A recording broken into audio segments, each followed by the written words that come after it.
warahmatullahi wabarakatuh. Fadilatul muhtaramin, asatidatina al-kiram, Bapak Ibu-ibu rahimakumullah. Kita melanjutkan kajian kita. Pada kesempatan ini masih menjelaskan tentang persoalan akidah, dasar-dasar akidah.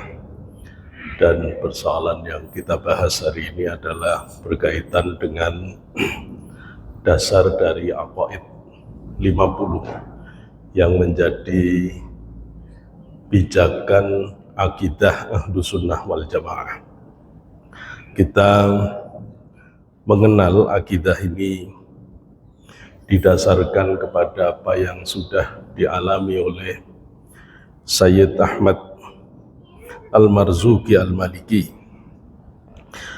Sayyid Ahmad Al-Marzuki Al-Maliki, di mana beliau pada tahun 1258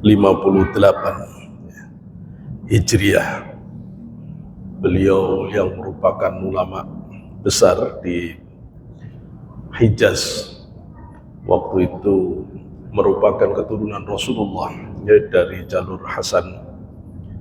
Beliau pada tanggal 7 Rajab di akhir malam, beliau bermimpi bertemu Rasulullah Muhammad SAW, dan di dalam mimpinya itu Rasul bersama para sahabatnya.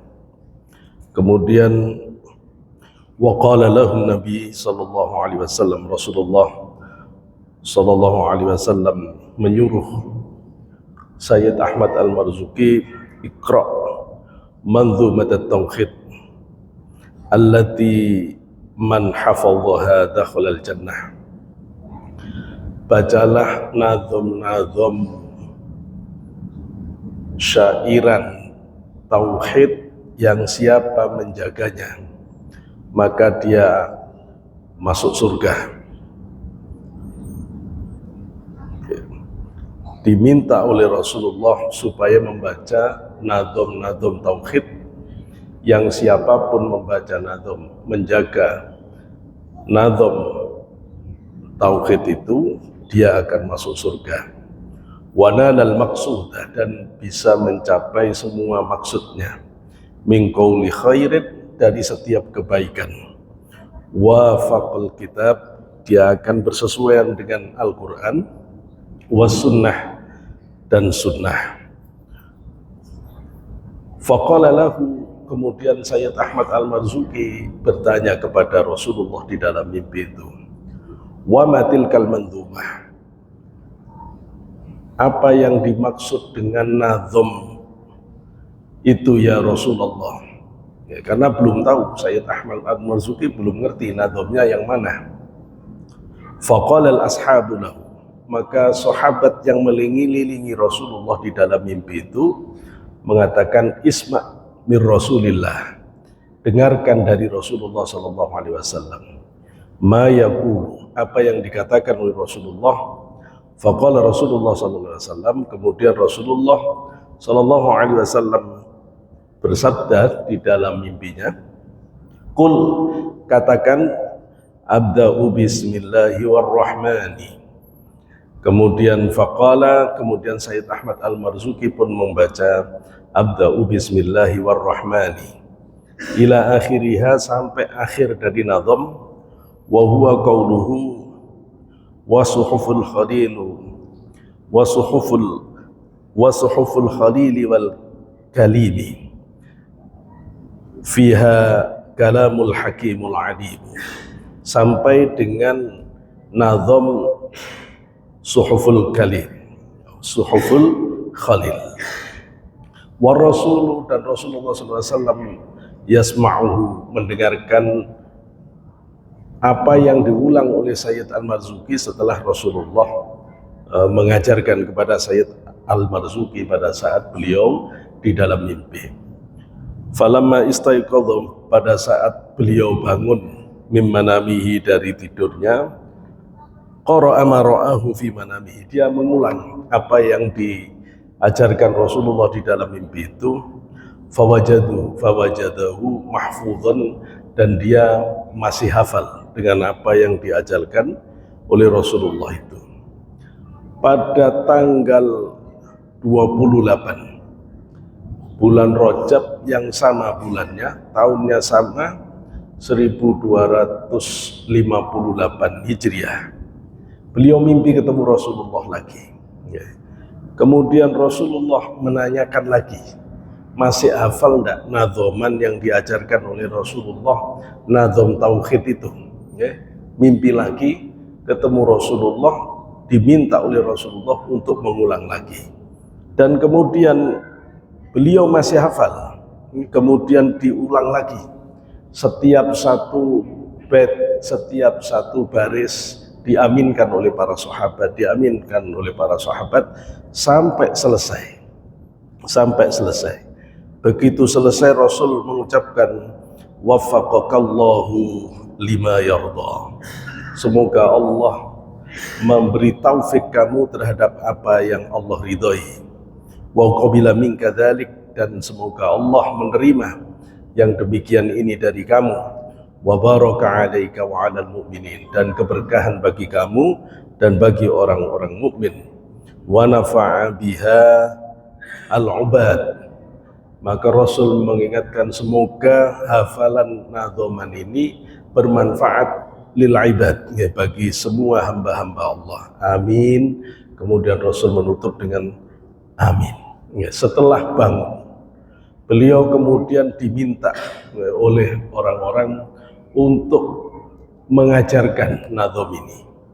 Nadhom inilah kemudian nanti ditambah dengan penjelasan tentang keluarga Rasul, sehingga kemudian kita kenal sekarang kitabnya disebut Aqidatul Awam. Aqidatul Awam inilah yang menjadi prinsip dasar akidah Ahlus Sunnah wal Jamaah. Jadi kalau sekarang ini kita mau membedakan mana akidahnya orang Ahlus Sunnah wal Jamaah dengan yang tidak Ahlus Sunnah wal Jamaah, itu bisa dicek dari kitab rujukannya. Kalau rujukannya Aqidatul Awam, maka itu pasti Ahlus Sunnah wal Jamaah. Di seluruh dunia, akidah Ahlus Sunnah wal Jamaah, Asy'ariyah, Maturidiyah pasti merujuk kepada kitab Aqidatul Awam.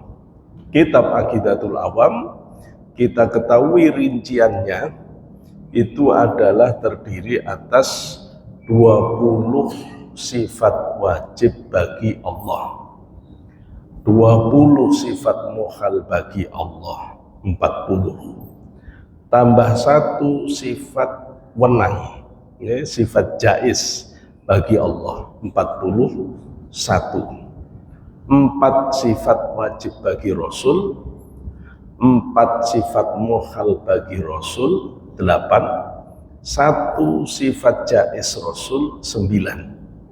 41 ditambah 9, 50. Ini yang disebut dengan akidah aqaid 50, aqaid 50. Di dalam akidah, di dalam nadhaman Aqidatul Awam, isinya itu adalah 20 sifat ditambah 4 sifat wajib Rasul, 4 sifat mukhal bagi Rasul, sifat jaiz bagi Allah, sifat jaiz bagi Rasul, ditambah 4 kitab yang wajib diketahui, ditambah 10 nama malaikat yang utama, dan 25 nabi. Nah, insya Allah kita ini semuanya sudah paham akidah itu. Jenengan dari kecil, terutama orang-orang yang seumuran saya, apalagi lebih tua dari saya, itu biasanya kita dulu kalau nunggu imam setelah adzan sholat, kalau di kampung saya di Pasuruan, nunggu itu kadang-kadang kita baca wujud kita baqa mukhalafatul hawadisi qiyamuhu بنفسه وحدانية قدرة إرادة علم حياة سماع بصر كلام قادرا مريدا علما حيا سامعا basiran mutakalliman. Ini yang disebut sifat 20. Sifat 20. Nanti kebalikannya menjadi sifat mukhal. Sifat jaiz itu sifat yang wenang bagi Allah. Nanti sifat wajib bagi Rasul kita juga sudah hafal. Siddiq, amanah, tabligh, fatonah. Itu kita juga sudah hafal. Nanti kebalikannya kidhib, khianah, kitman, baladah. Kita juga sudah hafal sifat jaiz bagi Rasul. Rasul itu seperti manusia. Dia juga hidup selayaknya manusia, dia juga menikah, dia juga makan, minum, tidur. Dia juga tersentuh oleh sakit, tetapi tidak parah. Ini sifat yang berkaitan dengan Rasul, Nabi. Kemudian kitab. Kitab ada 4 itu kita juga sudah sangat paham. Taurat, Zabur kepada Nabi Dawud, Taurat kepada Nabi Musa, Injil kepada Nabi Isa, kemudian Quran kepada Rasulullah Nabi Muhammad SAW. Kemudian 10 malaikat kita juga sudah hafal. 10 malaikat mulai dari Jibril, Mikail, Israfil, Israel, Munkar, Nakir, Raqib, Atid, Malik, Ridwan.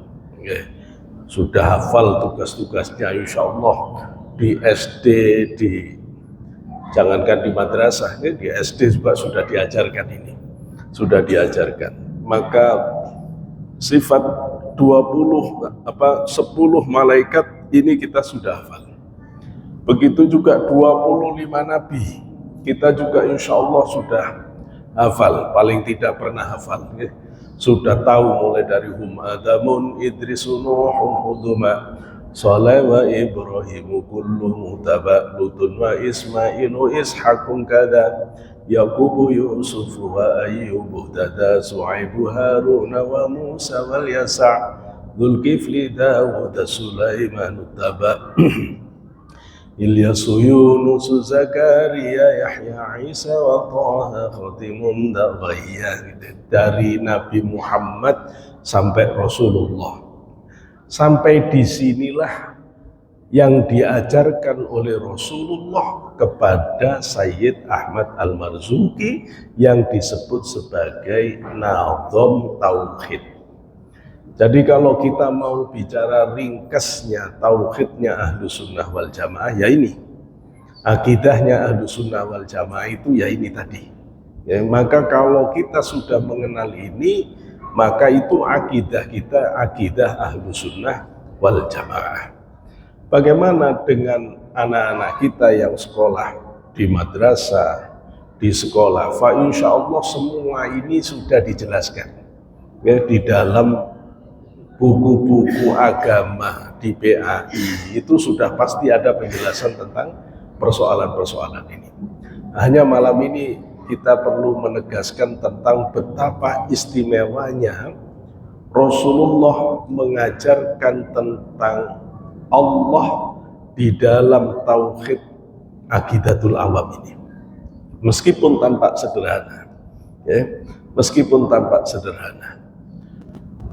Di dalam diskusi akidah, para ulama menegaskan bahwa awwaluddin ma'rifatullah, ya, yang pertama kali persoalan terpenting dalam beragama ini adalah mengenal Allah.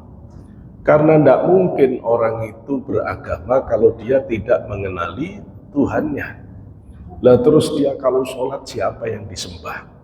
Kalau dia tidak jelas Tuhannya. Ya kalau Tuhannya tidak jelas terus nyembah apa? Ya. Ada orang yang sekarang ini beragama masih bingung Tuhannya kayak apa, itu ya ada. Ya ada. Tapi kalau di agama Islam itu sudah sangat jelas. Ya sudah sangat jelas. Di mana kita bisa mengerti tentang Tuhan kita ini, Allah ini, dari konsep wujud idam baqo tadi itu. Ya, oleh para ulama, 20 sifat ini dibagi menjadi sifat nafsiyah, sifat salbiyah, sifat ma'ani, dan sifat ma'nawiyah. 20 dibagi jadi 4 kelompok. Yang pertama sifat nafsiyah, sifat dirinya Allah, sifat zatnya Allah. Sifat nafsiyah ada satu, yakni wujud. Ya. Terus yang kedua ada sifat namanya sifat salbiyah. Sifat salbiyah isinya qidam, baqo, mukhalafatul lil hawadisi, qiyamu binafsi, wahdaniyat. 5. Ya. Sifat salbiyah 5. Sifat ma'ani ada 7. Ya. Setelah wahdaniyat, kudrat, iradat, ilmu, hayat, sama, basor, kalam. 7. Nah, sifat ini diulang menjadi maha, artinya disebut sifat ma'nawiyah. Qadiron, muridan, aliman, hayyan, sami'an, basiron, mutakalliman. 7 ditambah 7, 14. Ditambah 5 ditambah 1, 6. 14 tambah 6, 20. Bener ya, nggak ada yang kececer. Sekarang kita mau coba dalami ya, betapa penjelasan yang diberikan Rasulullah kepada Sayyid Ahmad Zuki itu begitu sempurna menjelaskan tentang Allah kita. Pertama, Allah itu sifat dirinya Allah, sifat nafsiyah itu sifat dirinya Allah. Itu adalah wujud. Ya, wujud. Apa itu wujud? Wujud artinya ada. Ada. Maka mohal Allah itu tidak ada. Karena Allah itu ada. Ada. Ada itu apa? Rodok mikir dikit ya. Rodok mikir sedikit. Ada itu apa? Kalau jenengan ngomong ada itu ya kelihatan, Pak. Kalau ndak kelihatan ndak ada. Itu katanya Pak Sofyan. Itu empirisme.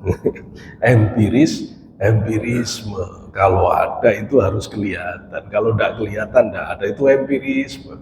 Nanti malaikat jadi nggak ada, jin setan jadi ndak ada kalau begini. Maka ndak bener ini. Ndak mesti ada itu ndak harus kelihatan. Loh itu. Berarti ada itu apa? Ya meskipun ndak ada asal masuk akal. Itu namanya rasionalisme. Berarti kalau ndak masuk akal, ndak ada. Loh itu bahaya juga, ya, bahaya juga. Tapi saya tidak berani menunjukkan ada penjelasan tentang ini nanti di kesempatan lain. Ya. Berarti kalau tidak masuk akal nanti dibilang tidak ada. Maka ini juga salah. Terus ada itu apa? Ya. Ada itu ya Allah itu ada. Nah terus ada itu apa? Ada itu secara hakikinya tidak pernah tidak ada. Itu ada. Yo gampang kalau gitu. Yo dari tadi tidak disebut. Dari tadi tidak disebut. Ada itu tidak pernah tidak ada. Itu ada. Kalau pernah tidak ada, dia tidak ada. Secara hakikat tidak ada. Kalau pernah tidak ada, dulu tidak ada, sekarang ada. Nanti tidak ada. Itu bukan ada, diadakan. Nah, diadakan. Terus kalau saya nanya ke Bapak, yang sejak zaman dahulu kala, sejak zaman azali ada, sekarang ada, selamanya ada, itu kira-kira ada berapa? Yang dari dulu ada, sekarang ada, selamanya ada, itu ada berapa? Ada satu. Loh, siapa itu? Ya Allah. Makanya ada itu Allah. Selain Allah, hakikatnya tidak ada. Selain Allah itu diadakan. Yang wujud itu Allah. Selain Allah itu tidak wujud. Maujudat, diadakan. Semua selain Allah itu statusnya diadakan. Yang mengadakan siapa? Yang maha ada tadi. Maka yang maha ada itu siapa? Ya Allah. Makanya Allah itu ada, Allah itu wujud, wujud itu Allah, Allah itu ada itu Allah. Loh, terus ada orang tidak percaya kepada Allah, itu aneh. Lu kok tidak percaya pada yang ada? Wong yang diadakan saja dia percaya. Maka orang ateis itu paling goblok, Pak. Nah, dari orang yang paling bodoh itu orang ateis. Dia percaya bahwa dirinya ada, sementara dirinya itu diadakan. Tapi dia tidak percaya yang maha ada, yang mengadakan segala sesuatu menjadi ada. Kan tidak masuk akal. Logikanya cacat. Itu logikanya macet. Tidak bisa orang tidak percaya pada Allah, itu tidak bisa harusnya. Maka tidak ada yang lebih terang adanya dari Allah. Tidak ada yang lebih pasti adanya dari Allah. Tidak ada yang lebih jelas adanya dari Allah. Maka kalau orang masih bertanya Allah itu ada atau tidak ada, susah jawabnya. Ini orang waras gak? Tapi kalau orang itu akalnya normal, Allah itu yang paling ada itu Allah. Sehingga ketika Sayyidina Ali ditanya, apa kamu menyembah Tuhan yang kamu kenal? Kata Sayyidina Ali, kalau aku tidak kenal, tidak mau nyembah aku. Tidak mau nyembah. Gusti Allah itu jelas adanya. Yo ada itu Allah. Selain Allah itu diadakan. Yang mengadakan, ya Gusti Allah yang maha ada. Karena itu sifat Allah wujud. Sekarang jenengan cek Tuhan selain Allah. Coba dicek dari sisi ada. Tuhan mana yang sekarang ini dipertuhankan oleh manusia, yang sejak zaman dahulu ada, sekarang ada, selamanya ada. Sudah tidak ada. Tidak ada. Jadi jangankan mau dikritisi dengan 20 sifat, satu saja sudah hancur Tuhan selain Islam itu. Sudah rontok, sudah tidak layak dijadikan Tuhan. Karena adanya udah ketahuan. Ada yang awalnya dari batu kali, dipahat-pahat, terus jadi Tuhan. Sekarang udah hilang kemana? Lu mosok Tuhan ketemu awalnya. Ada yang Tuhannya itu dulu pernah ada di dalam kandungan ibunya, terus dilahirkan. Mosok Tuhan ada awalnya begini, ada awalnya. Tidak bisa begini ini. Tuhan itu ada sejak zaman dahulu kala. Adanya Tuhan itu mendahului siapapun, selamanya ada. Adanya Allah, sejak adanya Allah sampai hari ini, sampai kapanpun, Allah tidak pernah berubah seperti adanya di awalnya. Itu keyakinan Ahlus Sunnah wal Jamaah. Sebelum adanya segala sesuatu, Allah ada dengan dirinya sendiri, tidak mengalami perubahan apapun. Sekarang ada orang yang mengatakan adanya Allah itu ada di atas arsy. Loh, gara-gara membaca ayat Al-Quran Ar-Rahmanu 'alal 'arsy istawa. Ar-Rahmanu, adapun Allah Ar-Rahman yang Maha Pengasih, 'alal 'arsy istawa, itu bertahta, beristiwa di arsy. Kemudian zamannya ulama salaf, zamannya ulama salaf termasuk Imam Malik, tidak ada ulama salaf yang ngotak-atik ayat ini, tidak pernah diterjemahkan. Sehingga ulama salaf kalau ketemu ayat-ayat mutasyabihat membiarkan ayat ini, tidak diartikan, ya, dibiarkan. Bahkan ketika Imam Malik ditanya apa arti istiwa, maksudnya Allah beristiwa atas arsy itu apa? Imam Malik mengatakan istiwa sudah diketahui maknanya. Bertanya bagaimana beristiwanya Allah itu bid'ah, dan aku melihat kamu ndak selamat, ya, dengan pertanyaanmu. Ya. Ulama salaf tidak pernah mempersoalkan ini karena ulama salaf sudah memahami makna wujudnya Allah yang hakiki tadi, sehingga tidak mempermasalahkan ini, menyerahkan maknanya kepada Allah, maka itu nanti disebut tafwid. Tujuannya supaya akidahnya tetap bersih, tanzih, supaya tetap bersih ketuhanannya.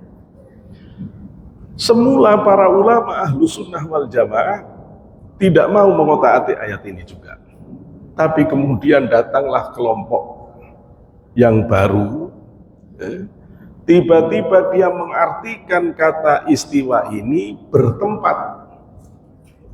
Maka diartikan Allah bertempat di atas arsy. Ketika Allah bertempat di atas arsy, kemudian di arsy itu ada kursinya, kemudian Allah itu dianggap duduk di atas kursi. Inilah yang menyebabkan dulu Ibnu Taimiyah jatuh dan diseret ke penjara. Gara-gara ketika Ibnu Taimiyah ditanya apa artinya Allah bertahta di atas arsy itu, kemudian jawabnya, ya seperti saya duduk di atas kursi. Loh, itu menyerupakan Allah dengan makhluk. Akidah Ahlussunnah wal Jamaah kalau sampai begini, masalah orang ini akidahnya.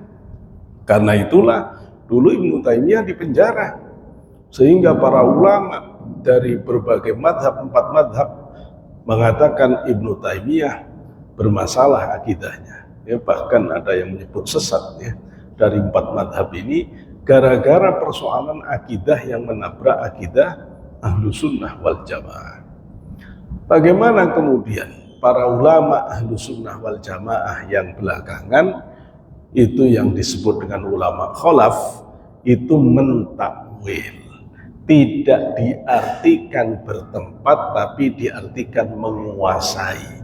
Ar-Rahmanu 'alal 'arsy istawa, maksudnya Allah menguasai arsy, Allah menguasai kursi, sehingga tidak merusak makna Allah yang tidak boleh diserupakan dengan yang lain. Kenapa? Karena nanti ini perdebatannya ayat mutasyabihat di dalam Al-Quran harus ditundukkan kepada ayat muhkamat. Tidak boleh ada ayat mutasyabihat yang kemudian menabrak ayat muhkamat. Ayat yang sudah jelas maknanya tidak menimbulkan keraguan. Ayat yang tentang ketuhanan yang disebut sebagai induk dari penjelasan ketuhanan di dalam Al-Quran, ayat muhkamatnya adalah laisa kamitslihi syai'un. Allah itu tidak seperti siapapun, tidak seperti apapun. Maka semua penjelasan tentang Allah yang membuat persepsi seperti, maka itu ditiadakan. Karena itu akidah Ahlussunnah wal Jamaah ketika membicarakan tentang wujud Allah, seperti juga Imam Ghazali dalam berbagai kitabnya, Semua ulama mutakallim dari ahlu sunnah wal jamaah mengatakan Allah wujudnya tidak bisa dikaitkan dengan tempat, ruang, waktu, masa, zaman. Allah tidak bisa dikaitkan dengan atas, bawah, samping, kanan, kiri, dada. Allah terbebas dari itu semuanya. Maka kalau sampai Allah itu dikait-kaitkan dengan ini, dia bermasalah dalam konsep akidahnya. Akidah ahlu sunnah wal jamaah ketika meyakini Allah ada seperti adanya, Allah terbebas dari segala ruang dan waktu. Ruang dan waktu itu makhluk, arsy itu makhluk. Kalau Allah membutuhkan waktu, ruang, sementara ruang waktu itu makhluk, sebelum ruang waktu itu ada, terus Allah di mana? Kalau benar Allah itu di atas arsy, padahal arsy itu makhluk, diciptakan Allah setelah Allah menciptakan Nur Muhammad bahkan. Lah terus sebelum adanya arsy, terus Allah di mana? Nah bingung. Terus kalau memang arsy itu di atas itu mana? Atas itu mana? Kalau dimanai atas itu sebagai ruang, jenengan amati, bumi itu bunder. Orang yang di kutub utara nyebut atas itu yang ke sana. Bawah bagi orang yang di kutub utara itu yang di sini, Pak. Padahal yang di kutub selatan itu atasnya sana, bawahnya kutub selatan itu malah sana. Jadi apa yang disebut atas oleh orang kutub utara itu adalah bawah bagi orang kutub selatan. Apa yang disebut bawah oleh orang kutub selatan adalah atas. Terus atas mana? Yang atas hakiki mana? Terus kalau jenengan tak copot dari dunia ini, tak lepaskan di semesta, terus saya tanya atas mana? Bawah mana? Loh Pak, maka ngomong atas bawah bagi Allah itu tidak benar, tidak bisa. Maka menyebut atas bawah Allah itu bukan dalam makna fisik. Kalau panjenengan ditanya di dalam kehidupan ini, marilah kita bersama-sama mendekatkan diri kepada Allah. Apa maksudnya? Memang Bapak pernah jauh dari Allah kemana? Lo terus kok mau mendekat? Kita mau kedekat sedekat apa? Itu bukan jarak, tapi itu batin kita merasakan kedekatan kepada Allah. Semakin kita itu bersih, semakin kita itu dekat dengan Allah. Semakin kita itu kotor, semakin kita itu jauh. Tinggi bagi Allah itu bukan jarak, tapi kemuliaan. Tapi kemuliaan. Maka kalau disebut Allah itu maha luhur, maha tinggi, itu maknanya karena Allah luhur dalam maknanya. Sehingga kalau begini, akidah kita kepada Allah itu jadi benar. Dan kuncinya akidah ini pada wujud ini, pada wujud. Kalau sudah ngerti wujud, maka kita sekarang mengenali Allah dari sifat salbiyah.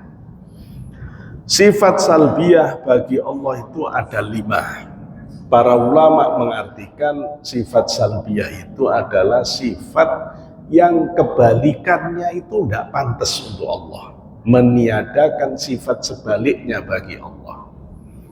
Saya memudahkan penjelasan. Biasanya kalau menjelaskan sifat salbiyah itu begini.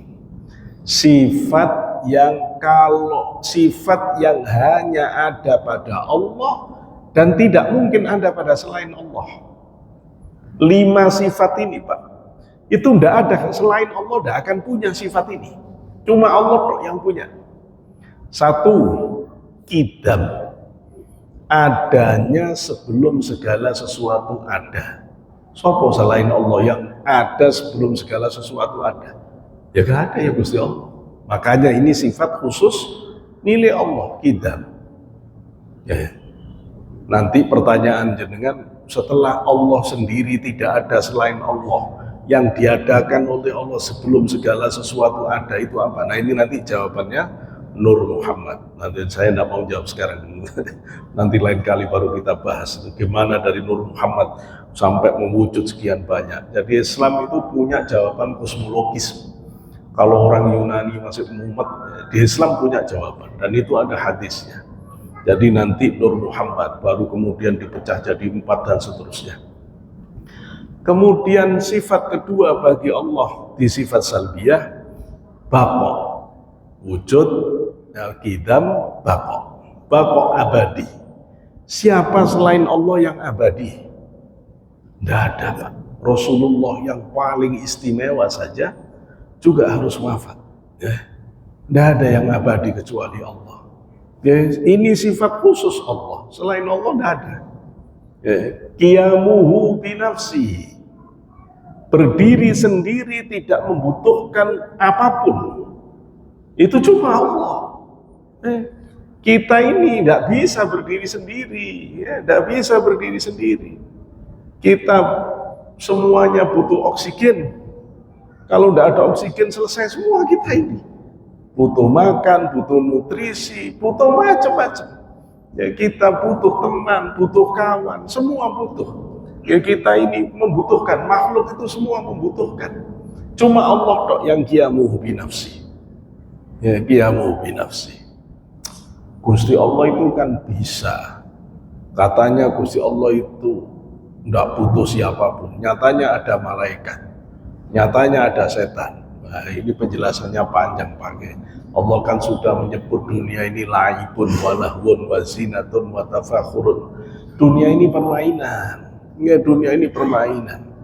Ya tentu harus ada peran-peran yang dimainkan oleh berbagai makhluk yang Allah ciptakan itu. Ya, tetapi Allah tidak butuh semuanya. Bil hakikah Allah tidak butuh. Semua orang di muka bumi ini kafir, tidak akan mengurangi sedikit pun kekayaan Allah. Semua orang di muka bumi ini iman, tidak nambah sedikit pun dari kekayaan Allah. Wong Allah itu tidak butuh siapapun. Tidak ada ibadah kita yang untuk Allah. Ya, ketika Nabi Musa di dalam kitab Mukasyafatul Qulub mengatakan kepada Allah, ya Allah, aku telah beribadah kepadamu. Yang mana, kata Allah, yang mana ibadahmu yang untuk aku? Kamu sholat tanha anil fahsya wal munkar, yang tercegah dari perbuatan keji mungkar sapa? Masa Gusti Allah? Ya sholat untuk kamu sendiri. Gitu loh ya. Kamu puasa la'allakum tattaqun, terus supaya kamu takwa. Loh, takwa siapa? Ya kamu sendiri, bukan untuk Allah. Diambil zakatnya. Khudh min amwalihim shadaqatan tutahhirhum wa tuzakkihim biha, supaya bersih batin. Yo balik kamu lagi. Tidak ada ibadah kita untuk Allah, itu tidak ada. Untuk kita sendiri. Untuk kita sendiri. Jadi Allah tidak butuh apapun. Qiyamu binafsi. Allah mukhalafatu lil hawadis. Allah berbeda sama sekali dengan hal yang baru. Tidak ada kesamaan apapun dengan Allah. Laisa kamitslihi syai'un. Jadi Allah tidak seperti apapun. Sehingga ketika di Al-Quran ada ayat yang membuat orang itu bisa mempersepsi Allah seperti makhluk, itu pasti maknanya dipalingkan oleh para ulama. Misalnya, yadullah fawqa aydihim, tangan Allah di atas tangan-tangan kamu semua. Kalau diartikan apa adanya, ini bahaya. Loh, terus nanti tangan Allah gede nih kayak apa? Terus tangan Allah jumlahnya, nah itu bahaya kalau begini. Tapi ada kelompok yang mengartikan tangan itu benar-benar tangan, sehingga akhirnya mengatakan Allah itu punya tangan. Cuma kalau kiri kok gak pantas, sehingga akhirnya Allah itu cuma punya tangan, cuma tangannya kanan semua. Terus ini memaksakan diri memahami ayat-ayat secara tekstual. Ulama-ulama ahlu sunnah memalingkan makna ini menjadi kekuasaan Allah di atas kekuasaan kalian semuanya, sehingga tidak terjebak orang dalam antropomorfisme, tajassum, yaitu pemahaman yang membendakan Allah. Wahdaniyat, sifat terakhir dari sifat salbiyah adalah wahdaniyat. Wahdaniyat itu artinya satu yang benar-benar murni, bukan satu yang angka. Satu angka itu ada setelah nol. Sehingga kalau Allah itu dibayangkan satu seperti satu angka, berarti pernah tidak ada Tuhan, terus tiba-tiba ada Allah. Loh, itu bahaya. Enggak begitu Allah itu. Allah itu satu murni. Kalau satu angka, orang bisa membayangkan dulu itu ada setengah Tuhan, terus kompromi dengan setengah Tuhan jadi satu Tuhan. Ya itu salah lagi. Allah bukan angka. Kalau satu itu angka, bisa terjadi dua, kemudian kalah satu. Dulu ada dua Tuhan berkelahi, yang satu kalah, tinggal satu. Itu muhal bagi Allah, karena Allah itu wahdaniyat. Allah itu satu yang murni. Sehingga sering disebut di dalam Al-Quran itu, Allah itu al-witr, ganjil. Yang ganjil itu cuma Allah. Selain Allah itu disebut syafa'. Di dalam Al-Fajr, a'udzu billahi bismillahirrahmanirrahim. Wal fajri wa layalin 'ashr wasyafa'i wal watr wal laili idza yasr hal fi dzalika qasamul lidzi hijr. Di dalam surat Al-Fajr Allah bersumpah wal fajri wa layalin 'ashr wasyafa' wal watr. Syafa' demi yang berpasang-pasangan, wal watr dan demi yang ganjil.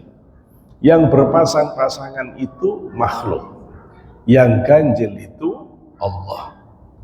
Semua makhluk ini dicipta Allah pasang-pasangan.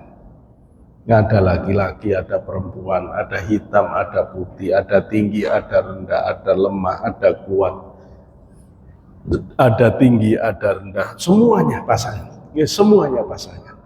Bahkan kita yang satu itu loh Pak, ada pasangannya, ada jasad, ada ruh, ada jasmani, ada ruhani, ada pasangannya semua. Jadi itu keistimewaan Allah menciptakan makhluk dalam pasang-pasangan, sementara Allah sendiri al-witr, ganjil, wahdaniyat.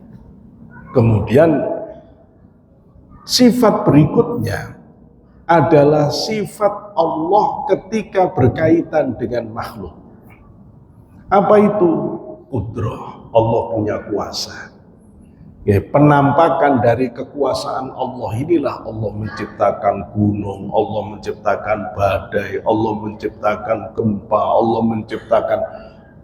menunjukkan kuasanya. Ya. Qudrat iradat, Allah punya kehendak. Kita tidak tahu kenapa kemarin ada hujan sebegitu lebat di Sumatera, katanya hujan 1,5 bulan. Tumpahnya dalam beberapa hari, Masya Allah, sehingga banjir, Masya Allah. Allah yang punya kehendak, kita tidak tahu. Ya. Kapan, seada ulama ditanya, kapan kamu tahu bahwa Allah itu ada? Ketika keinginanku tidak terjadi. Nah itu bukti bahwa ada yang berkehendak lain dan dia yang bisa memenangkan kehendak itu. Nah, maka aradna amron wa aradallahu amron wa aradallahu wa khair. Kamu punya keinginan, Allah punya keinginan. Keinginan Allah yang akan terjadi. Banyak di antara kita itu dulu cita-citanya mau nikah sama si A, tahu-tahu kawinnya sama si C. Ada yang cita-citanya nikahnya sama si B, enggak tahunya nikahnya sama si D. Wallahu a'lam. Allah yang lebih menghendaki. Iradah, ilmu, yang punya ilmu Allah. Kita ini cuma dititipi oleh Allah. Ya. Ada yang dikasih ilmunya agak banyak jadi pinter, ada yang sedang, ada yang dibuat agak bodoh. Ya. Semua rahmat. Saya kadang-kadang kalau melihat orang, lah ya, kalau orang itu semua dijadikan pinter, siapa yang mau bekerja pekerjaan rendah? Kalau semua orang itu pintar perhitungan, tidak akan ada orang yang Saya ngelihat ada orang, kalau hitung-hitungan kita yang pakai otak, itu jualan di tempat kayak begini, tempatnya segitu, itu untungnya seberapa, dapatnya apa. Kalau kita nggak jadi jualan itu, nggak jadi jualan. Ya karena orang nggak diberi pikiran jauh, akhirnya nekat pokoknya begitu aja. Nyatanya ya ada rezeki. Ya, nyatanya ya ada rezeki di situ. Wallahu a'lam. Gusti Allah Pak yang bagi ilmu itu Allah. Ya Allah yang bagi ilmu. Tidak ada orang alim kecuali Allah yang memberi ilmu. Kalau Allah cabut ilmu itu, tidak ada ilmunya orang itu. Semua ilmu kita itu titipannya Allah. Ya Allah yang maha alim. Ya Allah yang maha alim. Kemudian ilmu, hayat. Yang hidup itu Allah. Kita itu dipinjemi hidup oleh Allah. Dipinjemi hidup. Kata Imam Fakhr Razi dalam kitab Mafatihul Ghaib, tafsir beliau, tafsir Ar-Razi, beliau ketika menafsirkan ayat Al-Quran, Allahu yatawaffal anfus hina mautiha, Allah yang menyempurnakan orang ketika orang itu diwafatkan. Kata beliau, orang itu rohnya terkait dengan badan itu dengan 3 pengait. Kalau orang itu tidur, yang 2 diputus oleh Allah. Nanti kalau bangun disambung lagi. Tapi kalau Allah menyempurnakan, diputus 3-tiganya, wassalam. Jadi pas kita tidur itu sebenarnya roh kita antil-antil, tinggal 1 yang nyambung. Yang 2 udah putus itu sebenarnya. Yang 2 udah putus, diputus oleh Allah. Ya. Jadi ini menunjukkan Allah yang memberi hidup. Ya Allah yang memberi hidup. Kita semuanya, hewan, binatang, semua diberi kehidupan oleh Allah. Allah yang maha hidup. Sami'an, Allah mendengar. Ya Allah sama mendengar, basar, Allah melihat. Ya kalam, Allah berujar. Yaitu ma'ani. Ya, dan nanti ma'nawiyahnya menjadi maha. Saya kira ini penjelasan tentang sifat-sifat bagi Allah dan menguatkan apa yang sudah kita kenal semuanya. Semoga Allah menjadikan sebagai ilmu yang manfaat fid-dini wad dunya wal akhirah. Wa akhiran Allahumma fiqila kumita. Wassalamualaikum warahmatullahi wabarakatuh.